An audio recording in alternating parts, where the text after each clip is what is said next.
Arsenal 2, Liverpool 2. The Reds fight back at the Emirates to take a point from Arsenal as Mo Salah rescues Arne Slot's men.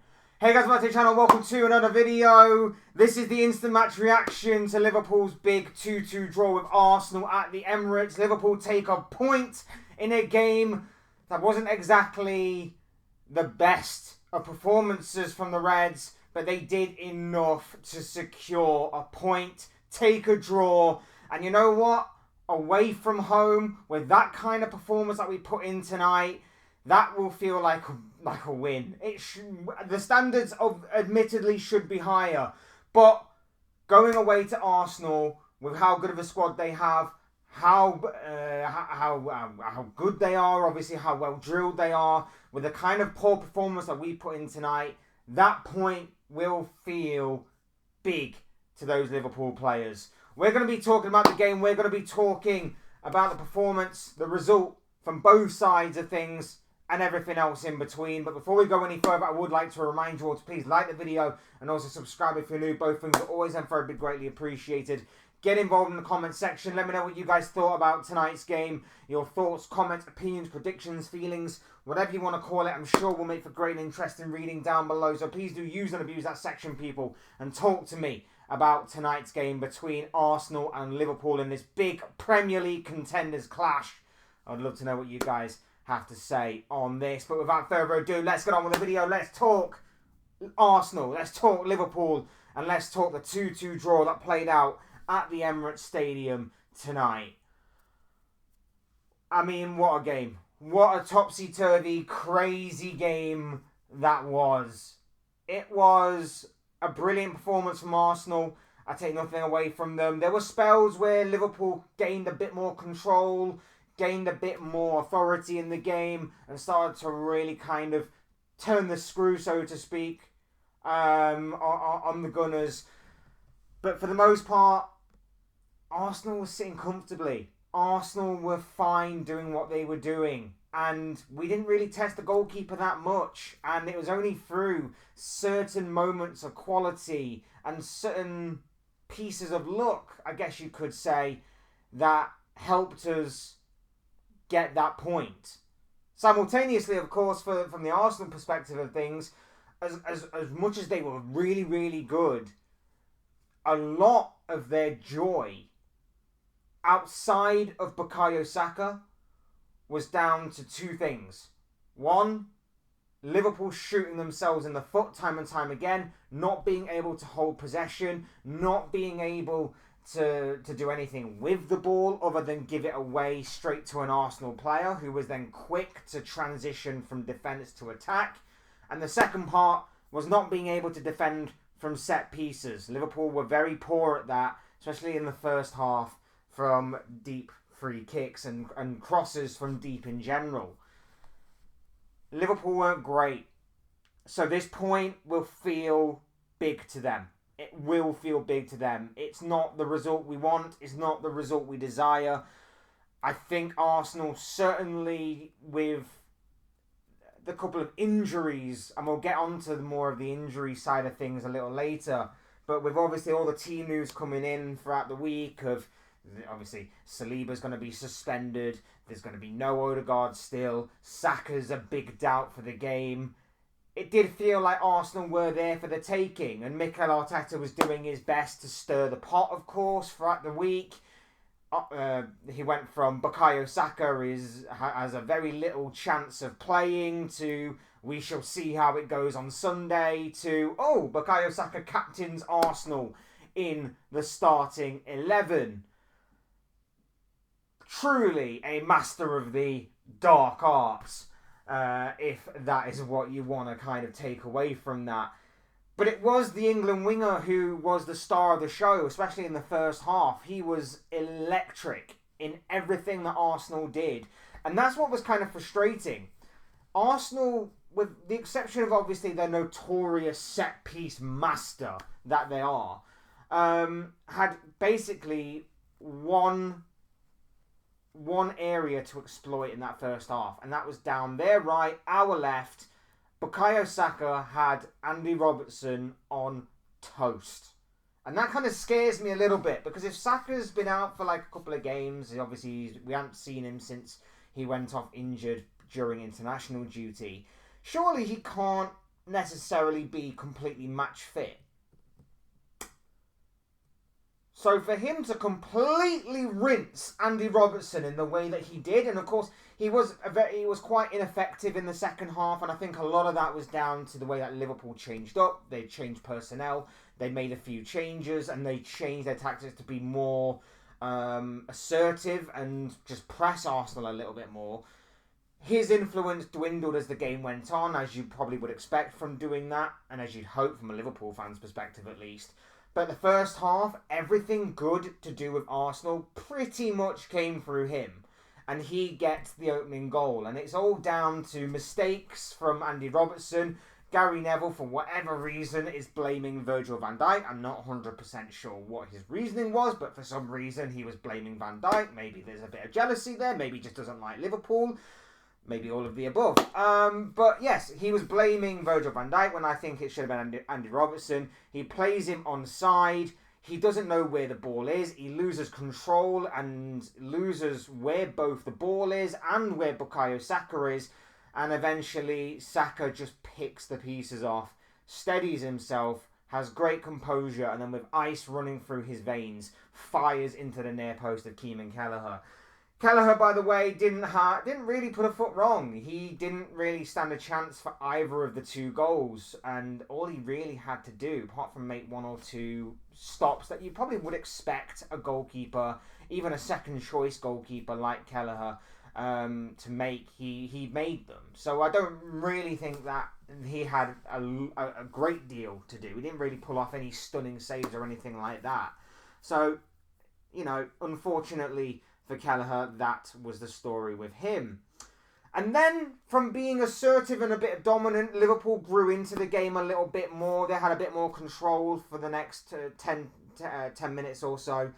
And then, Liverpool equalised. Virgil van Dijk from a corner, ironically from a set piece. And Van Dijk swoops in and nods the ball over the line to get Liverpool back on level terms. And you're thinking, right, this is great. Liverpool went a goal down, they kept their composure, they grew more into the game, they get a goal from a set piece. This should give them the confidence to go on and maybe assert themselves even more in the game. And then Arsenal came back. Arsenal had a period of play, about 15-20 minutes or so, in which they absolutely dominated. Liverpool shot themselves in the foot so many times during this period that I'm surprised the goal didn't come sooner. They couldn't keep hold of the ball. They couldn't get Mo Salah in the game, even though the long ball from Kelleher was on frequently, and he did well on a couple of occasions to sort of shrug off Jurrien Timber and to try and hold the ball up for a teammate. But it just wasn't clicking. And even on the other side of things, Luis Diaz against Thomas Partey. Diaz had a decent start in the opening few minutes against him, and then Partey was just getting everything going his way. Diaz tried, but Partey was just stopping everything. And even when there was like a 50-50, or the ball was bouncing in an unusual direction, a ricochet, something like that, it was always falling to the Arsenal man. Diaz was having absolutely no luck on the other side against Partey. And everything that Arsenal were doing was basically stemming from a good platform that both Mourinho and Rice were building. They were keeping things ticking over. They were stopping any kind of Liverpool counter-attack. Good press from Arsenal, from them and forward. It was all Arsenal. And eventually the goal comes. It's a beautifully whipped in set piece. And Mourinho, it just about evades Virgil van Dijk, and Mourinho swoops in, header, smashes it into the back of the net. Brilliant goal from Mourinho, and Arsenal go in at half-time 2-1 up. Liverpool come out, they give it about 5-10 minutes, and then they start to change things up. They bring on the likes of Cody Gakpo, they bring on the likes of Dominic Szoboszlai, and Liverpool are getting more into the game. They're asserting themselves a bit more. The press is a bit more effective, and Arsenal are now the ones that are a little bit on the ropes.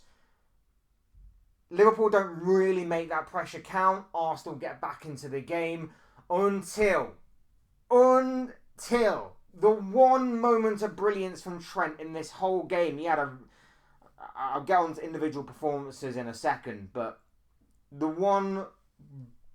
best and only good thing I think that Trent did all game, a beautiful pass into the path of Darwin Núñez. And Núñez shows great composure just to hold the ball up and tease up Mo Salah, squares it, and Salah with a great finish. Mo Salah is inevitable. He is phenomenal. He is exceptional. He is the king. I love the guy. I absolutely love the guy, and he's bailed Liverpool out yet again in what was a very difficult performance, what was a very awkward game, and what was a game in which Liverpool, you could say on the balance of things, maybe Arsenal shredded it, deserved to win it, but ultimately it's about taking your chances, and that's exactly what Liverpool did. And when you have a player like Mo Salah, who for large parts of the game was quite ineffective, and Arsenal did pretty well to obviously neutralise him to an extent, he just needs that one opportunity, and that's exactly what he got from that Darwin Núñez pass. And full credit to Trent for the initial setup, and then full credit for Núñez for playing the perfect pass into the path of Salah for him to finish very, very well. So, yeah, Liverpool went on to get away with it. Both teams played out for a draw after that. There was a hairy moment for Liverpool where Gabriel Jesus had the ball in the back of the net, but the whistle had already gone for an alleged foul on Dominic Szoboszlai in the build-up. It looked a little soft, to be honest with you, but the referee's performance as the game wore on especially got worse and worse. There were a few moments for both sets of teams in which you can question the referee. There was one where Gravenberch kicks the ball into the face of Leandro Trossard purely by accident, just to try and keep hold of the ball and keep possession of it. And he gives a free kick to Arsenal rather than have the usual thing where a player goes down holding his head, Liverpool kick the ball out, and then Arsenal give the ball straight back to Liverpool, which I thought would have been the case. But no, he judged that as a foul. As a foul to Arsenal. There were a couple of other small things as well that didn't quite go in Liverpool's favour. And alternatively, of course, there were a couple of other things that didn't go in Arsenal's favour. For example, there were a couple of moments in the first half. Luis Diaz seemingly delayed a restart on not one, but seemingly two occasions that the referee didn't pull up or give a yellow card for. Maybe he doesn't do the second one if he's already booked. So, again, all about context and things like that nature. So that one did seem a little strange to me, considering how that's a big thing now, and that's kind of like a trending topic within the world of football, and especially referees. And then, of course, a couple of other things as well. There was a corner to Arsenal, the last kick of the game, that didn't go in their favour. There was the goal from Gabriel Jesus that was seemingly judged for a very weak foul on Dominic Szoboszlai. It has to be said. But yeah, like I say, the referee, he had a poor game as the game wore on, but didn't really have that much of an impact on the game, in my personal opinion. The only thing I will say is that for whatever reason, VAR took an eternity to work out the goal for Mikel Merino, even though it's quite clear, without the use of drawing lines and things of that nature, that he was onside. It wasn't exactly like it was inconclusive or anything, or unclear to the naked eye. But yes, they took an eternity to judge whether Merino was onside or not. We could see, even from watching just Sky Sports, that he was onside, but apparently it took VAR an eternity to get there. Seriously, semi-automated VAR offside technology, or whatever it's called, cannot come into this league soon enough. This needs to be something that they need to put into the fast lane a little bit and speed up, because I couldn't believe how long they took. It was absolutely abysmal, to say the least. So Liverpool get away with a point. Arsenal get a point. Both teams have to settle for a draw It will feel a bit of a kick in the teeth for Arsenal, but ultimately it's about taking your chances. And I don't necessarily think either side will have too much to complain about, especially not Liverpool, who, like I said earlier, Arsenal probably just about edged it in the end, but like I say, it's all about taking your chances, and that's exactly what Liverpool did in the end. And look, this wasn't a great performance by Liverpool overall. Like I say, from Arsenal's perspective, you can look at Mourinho and Rice, who put in an absolute shift in midfield. They were absolutely excellent. They will obviously have individual performances elsewhere. I thought the defence was solid. I thought Kai Havertz worked his socks off up front. I thought Bukayo Saka, especially in the first half, was absolutely electric. And then, of course, you have the slight overshadowing, the point, the draw, and, of course, both Jurrien Timber and Gabriel both going off with injuries. That's obviously going to leave a bit of a sour taste in the mouth of Arsenal, who are already moaning about the amount of injuries that they had. I mean, about that, Saka, okay, he's probably not 100% match fit. Neither was probably Jurrien Timber. But at the same time, he still played. Timber still played. So apart from Saliba, who got sent off for his own stupidity, and Martin Odegaard, who, of course, got injured on international duty, that's pretty much your full-strength team out with one or two minor inconveniences. Liverpool could say the same thing. We had no Alisson, no starting goalkeeper, and we also didn't have Diogo Jota. Do we still get the same thing? It might sound bitter, but I'm not trying to be. I'm just trying to be fair, and I'm trying to play a little bit devil's advocate in that kind of in that kind of role. So I'm just throwing that out there. But admittedly, it wasn't a great performance all around from Liverpool. There were 2, maybe 3 decent performances outside of substitutes. I would probably say Ibrahima Konate was again immense today. I will probably say that Luis Diaz at least tried to make something happen on a number of occasions. It just didn't quite fall for him at a decent time. And I'd probably say that Darwin Núñez as well put in another shift. Goal scoring wise, he had again very little to feed off. He had very little to go on from Núñez's perspective. But when called upon, the one moment that he needed to show a bit of composure, he did exactly that, and that's where he squared it to Salah, and Salah just put it into the back of the net. A very well worked goal and a very good move by Liverpool, and again decent from Darwin Núñez. So I will give him praise for that. But he had very little to feed off in terms of goal scoring. That was probably one of the worst games of the season for the likes of Ryan Gravenberch, Alexis McAllister, Trent Alexander-Arnold. Andy Robertson was absolutely appalling today. I don't know what it was, we were just so open. It was like watching Klopp football again. We were so open. And we've been praising all season how controlled, how measured and how calculated Liverpool are. How defensively well structured they are. And yet, then we go and throw out a performance like that today. It just baffled me. It really did baffle me how poor we were defensively today. It really, really did.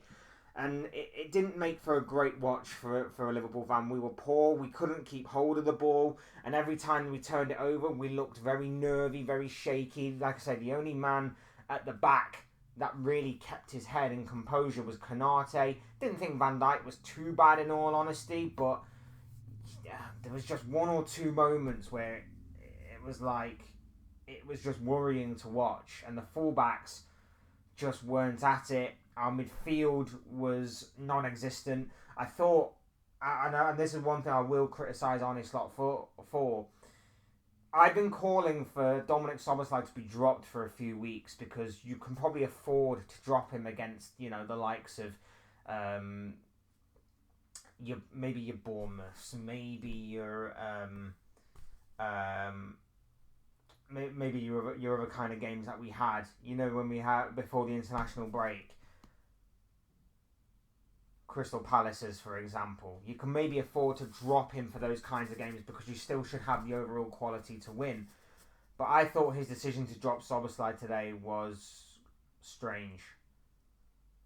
He doesn't create much from a number 10's perspective, but in terms of a midfielder with high work rate, who is going to absolutely run his socks off for 90 minutes, and especially against a midfield that is as well structured as Arsenal.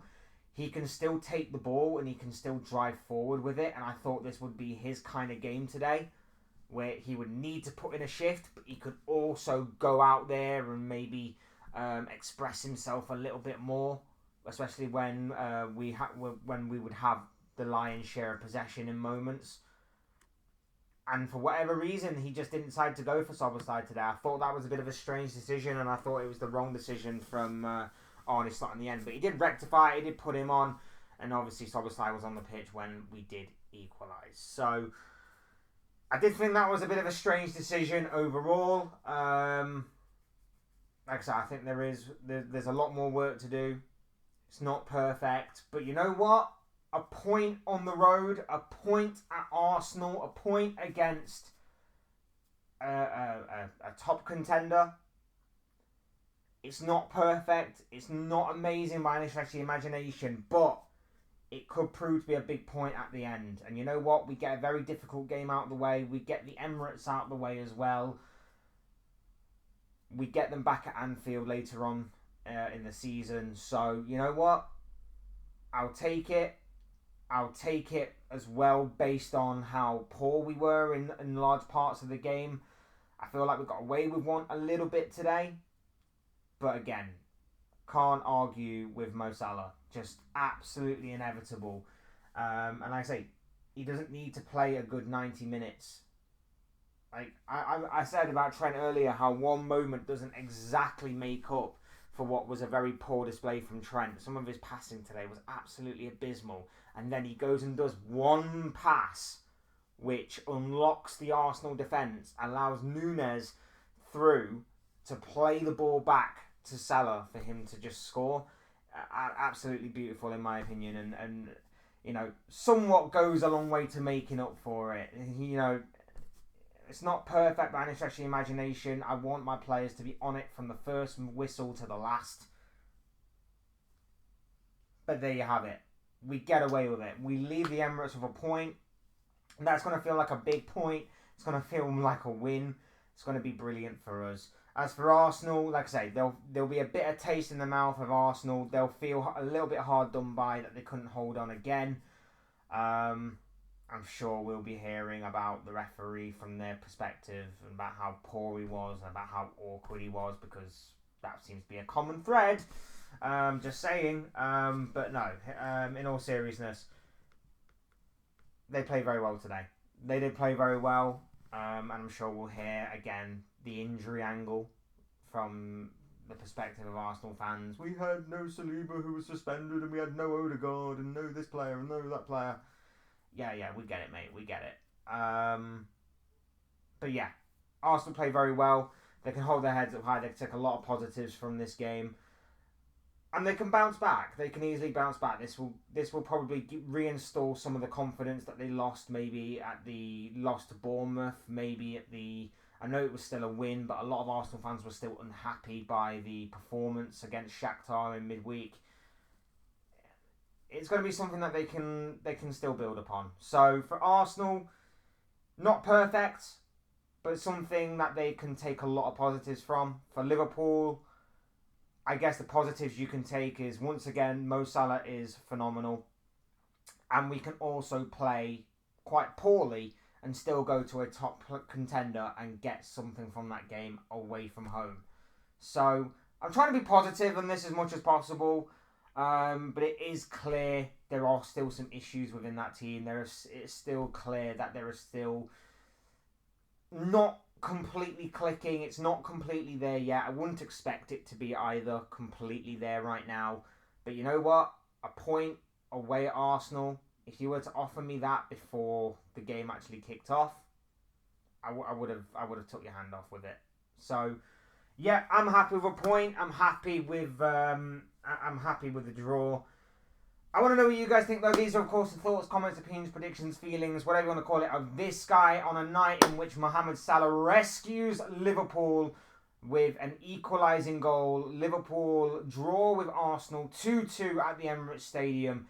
I want to know what you guys think. Let me know your thoughts, comments, opinions, predictions, feelings, whatever you want to call it, about the performance or about the result in the Liverpool game tonight, down below in that comment section. Use and abuse that section. People would love to hear from you all and what you have to say. Otherwise, hit the like button on the way. I've enjoyed the video. Subscribe if you are new and want to see more content like this. Both things are always and very greatly appreciated. And of course, thank you all so much for your either continued or even brand new support. It is very much appreciated by me. Great support to the channel and of course myself. So thank you all so much for that. Can't thank you enough. You are awesome, awesome, awesome people.